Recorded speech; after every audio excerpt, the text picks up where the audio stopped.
Chapter 8. At the end of 20 years in which Solomon had built the house of the Lord and his own house, Solomon rebuilt the cities that Hiram had given to him, and settled the people of Israel in them. And Solomon went to Hamath-zobah and took it. He built Tadmor in the wilderness, and all the store cities that he built in Hamath.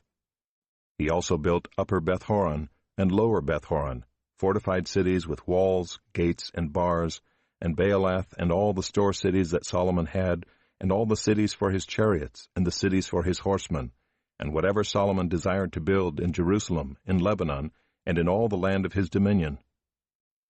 All the people who were left of the Hittites, the Amorites, the Perizzites, the Hivites, and the Jebusites, who were not of Israel, from their descendants who were left after them in the land, whom the people of Israel had not destroyed, these Solomon drafted as forced labor, and so they are to this day.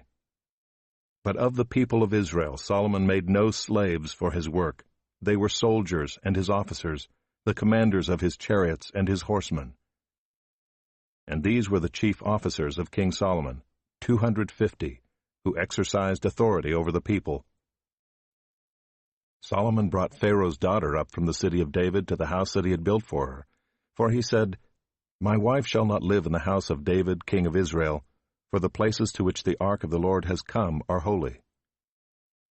Then Solomon offered up burnt offerings to the Lord on the altar of the Lord that he had built before the vestibule, as the duty of each day required, offering according to the commandment of Moses for the Sabbaths, the new moons, and the 3 annual feasts, the feast of unleavened bread, the feast of weeks, and the feast of booths.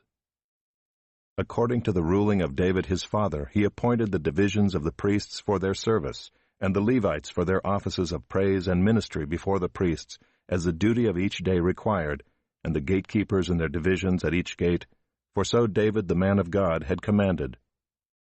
And they did not turn aside from what the king had commanded the priests and Levites concerning any matter, and concerning the treasuries.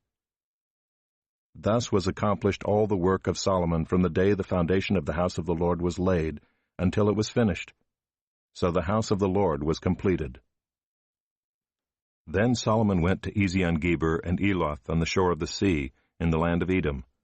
And Hiram sent to him by the hand of his servants, ships and servants familiar with the sea, and they went to Ophir together with the servants of Solomon, and brought from there 450 talents of gold, and brought it to King Solomon.